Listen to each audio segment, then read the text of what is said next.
நபியே, ஆதமுடைய இரு புதல்வர்களின் உண்மை வரலாறை அவர்களுக்கு கூறுவீராக. அவர்கள் இருவரும் குர்பானி கொடுத்தபொழுது அவர்களின் ஒருவரிடம் அது ஏற்கப்பட்டது, மற்றொருவரிடம் ஏற்கப்படவில்லை.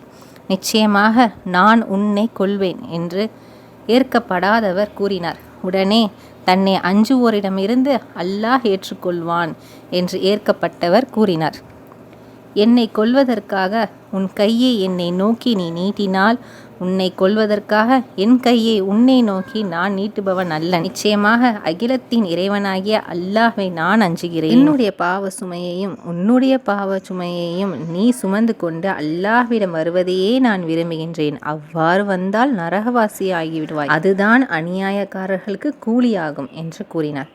இவ்வளவுக்கு பிறகும் தன் சகோதரனை கொல்லுமாறு அவனது மனம் தூண்டியது. அவரை கொன்றான். எனவே நஷ்டமடைந்தவனாக ஆகிவிட்டான். தனது சகோதரனின் உடலை எவ்வாறு மறைப்பது என்று அவனுக்கு காட்ட அல்லாஹ் ஒரு காகத்தை அனுப்பினான். அது பூமியை தோன்றியது. அந்தோ, இந்த காகத்தை போல இருப்பதற்கு கூட என்னால் இயலவில்லையே.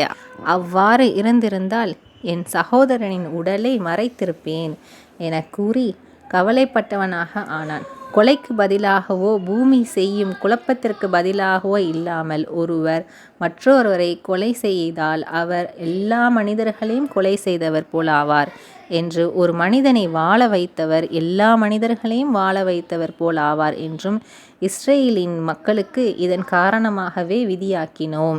அல்லாஹ்வின் தூதர் ஸல்லல்லாஹு அலைஹி வஸல்லம் அவர்கள் கூறினார்கள், உலகில் ஒரு மனிதன் அநியாயமாக கொல்லப்படும் போது அந்த கொலையின் பாவத்தின் ஆதம் அலைஹிஸ்ஸலாம் அவர்களின் முதல் மகனுக்கும் ஒரு பங்கு இருக்கவே செய்கின்றது.